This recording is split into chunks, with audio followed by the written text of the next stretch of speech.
तो हाइपोथायरॉयडिज्म, जिसको under active thyroid भी कहा जाता है, इसमें क्या होता है कि थायराइड ग्लैंड जो होती है वो पर्याप्त मात्रा में जो हार्मोन होते हैं, T3 हार्मोन जिसको ट्राईआयोडोथायरोनिन कहते हैं और T4 हार्मोन जिसको थायरॉक्सिन कहते हैं, उनका उत्पादन नहीं कर पाती है और उसके कारण से मेटाबॉलिक एक्टिविटियाँ जो होती है वो कम हो जाती है और जो कंडीशन उत्पन्न होती है उसी को हाइपोथायरॉयडिज्म कहा जाता है।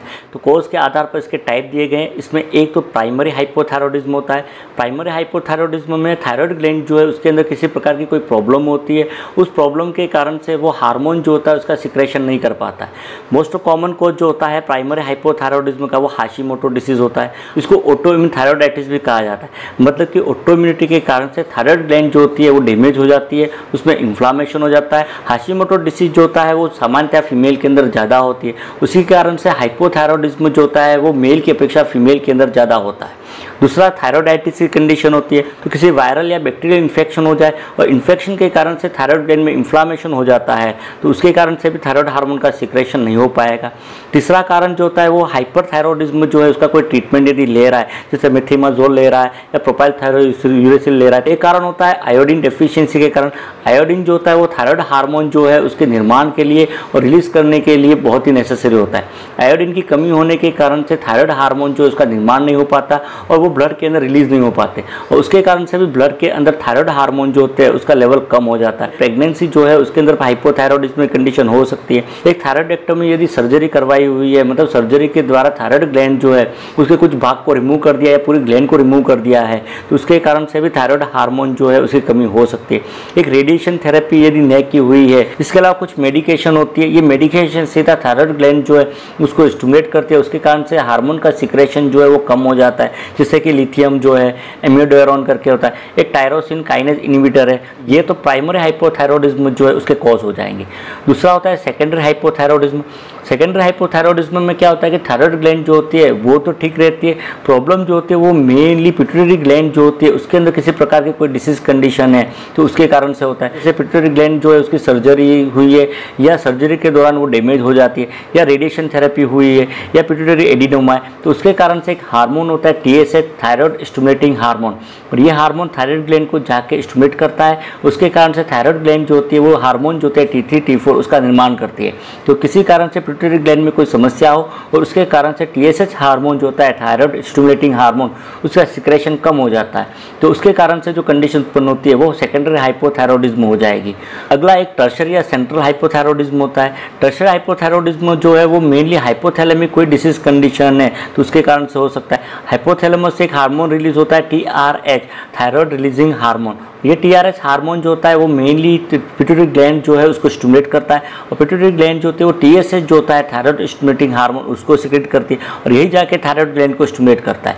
तो हाइपोथैलेमस के अंदर कोई इसी प्रकार की कोई डिसीज कंडीशन है तो उसके कारण से TRH हार्मोन जो है उसका सिक्रेशन कम हो जाएगा और इसका सिक्रेशन यदि कम होगा तो TSH का भी कम होगा और TSH का कम होगा तो उसके कारण से T3, T4 का निर्माण जो है मतलब थायराइड हार्मोन का निर्माण वो कम हो जाएगा। तो एक कारण तो ये हो जाएगा। एक कंजेनाइटल हाइपोथायरॉयडिज्म होता है। कंजेनिटल हाइपोथायरॉयडिज्म जन्मजात होता है, ये ज़्यादातर 3000 बच्चों में से एक बच्चे को होता है। ये थायराइड ग्लैंड जो है उसका प्रॉपर डेवलपमेंट नहीं हो पाता है उसके कारण से, जिसको थायराइड डिसजेनेसिस कहा जाता है, जिसमें थायराइड ग्लैंड जो होती है वो पर्याप्त या पूर्ण रूप से नहीं बनती है, विकसित नहीं होती है उसके कारण से। एक मैटरनल एंटीबॉडी कोई है या रेडियो आयोडीन जो है वो इस्तेमाल किया जा रहा है तो उस एंटीबॉडी के कारण से भी फीटस जो होता है उसकी थायराइड ग्लैंड डैमेज हो जाएगी या थायराइड ग्लैंड का विकास नहीं हो पाता है, उसके कारण से भी हो सकता है। प्रेगनेंसी के दौरान यदि मदर जो है वो आयोडीन का इस्तेमाल कम करती है या आयोडीन की कमी हो जाती है तो वही आयोडीन की कमी जो है वो बच्चे के अंदर होगी और बच्चे के अंदर आयोडीन की कमी होने के कारण से ही जन्म से ही क्या होगा, थायराइड ग्लैंड जो है उसका विकास नहीं हो पाएगा और थायराइड हार्मोन का स्रावन जो होगा नहीं होगा।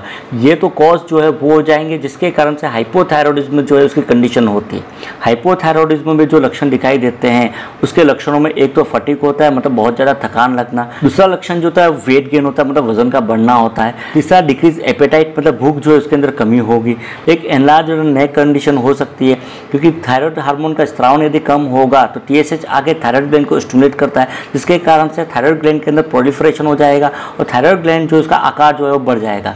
थायराइड ग्लैंड का आकार जो है वो बढ़ने की कंडीशन को गोइटर कहा जाता है। तो गोइटर जो है वो कंडीशन जो है वो उत्पन्न हो सकती है। चौथा कोल्ड इंटॉलरेंस होगा, मतलब व्यक्ति को बहुत ज़्यादा ठंड लगेगी, हल्की सी सर्दी जो है वो भी उसको ज़्यादा महसूस होगी। तो अगला लक्षण जो दिखाई देता है वो जीआई ट्रैक्ट रिलेटेड होता है। इसमें क्या होता है कि पाचन तंत्र के अंदर जो पेरिस्टाल्टिक मूवमेंट जो होती है वो कम हो जाती है। वो मूवमेंट कम होने के कारण से कॉन्स्टिपेशन जो है, कब्ज, उसकी कंडीशन हो सकती है।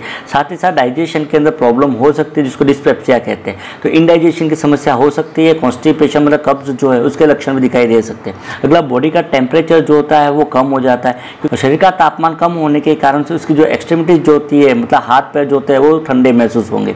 एक शॉर्टनेस ऑफ ब्रीथ हो सकता है। अगला हॉर्स वॉइस हो सकती है, आवाज़ के अंदर भारीपन हो सकता है। एक हेयर लॉस जो है वो हो सकता है कि हेयर जो है वो फाल हो सकता है, गिर सकते हैं।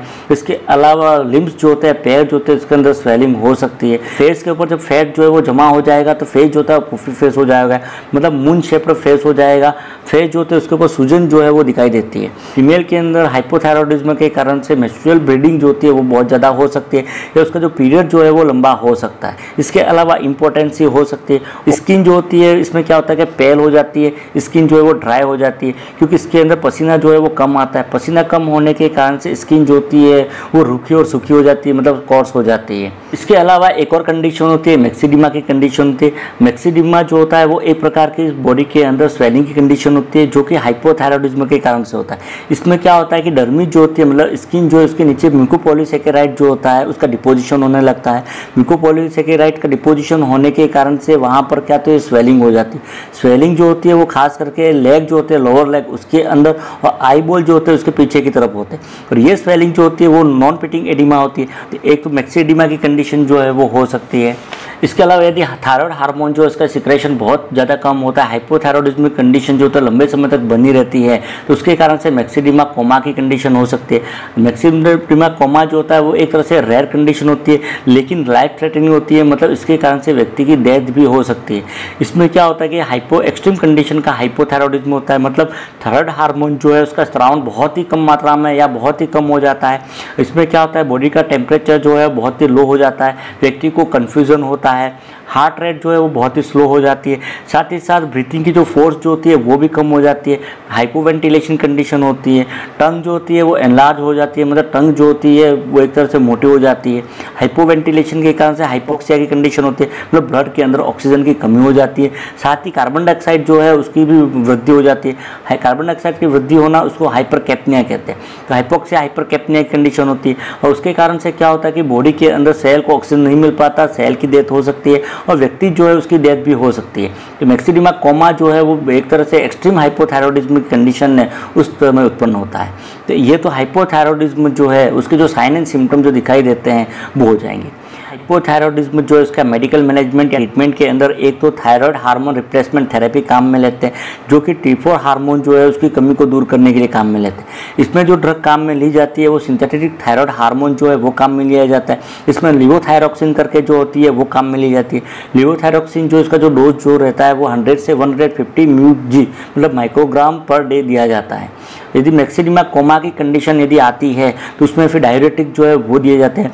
डायरेटिक के द्वारा स्वेलिंग जो हो रही है उसको कम करने के लिए दिए जाते हैं, जैसे लेसिक्स जो है वो दी जाती है। अलावा सिम्टोमेटिक ट्रीटमेंट जो है वो दिया जाता है, जैसे कॉन्स्टिपेशन जो हो रहा है उसके लिए उसको लेक्सेटिव जो है वो दिए जाते हैं। एक्टिविटी जो होता है वो पेशेंट की इंक्रीज की जाती है। तो ये तो इसका मेडिकल मैनेजमेंट जो है वो हो जाएगा। नेक्स्ट है इसका डाइटरी मैनेजमेंट। डाइटरी मैनेजमेंट के अंदर एक तो आयोडीन रिच डाइट जो है वो एडवाइस की जाती है, मतलब ऐसा फूड जिसके अंदर आयोडीन की मात्रा ज़्यादा है तो वो लेने के लिए कहा जाता है, जिसमें चीज़ है, मिल्क होता है, आयोनाइज्ड साल्ट जो होता है वो है, साल्ट वाटर फिश जो होती है, मतलब समुद्री फिश जो होती है मछलियाँ वो है, समुद्री फूड जो होता है वो है। इसके अलावा एग जो है, एग के अंदर मेनली पीला भाग जो होता है वो है, वो लेने के लिए कहा जाता है। इसके अलावा जिंक जो है उससे कंटेनिंग फूड जो होता है वो लेने की एडवाइस दी जाती है। एक हाई फाइबर डाइट जो है वो लेने की एडवाइस देते हैं, फाइबर के कारण से कॉन्स्टिपेशन की जो समस्या आ रही है उसको कम होगी।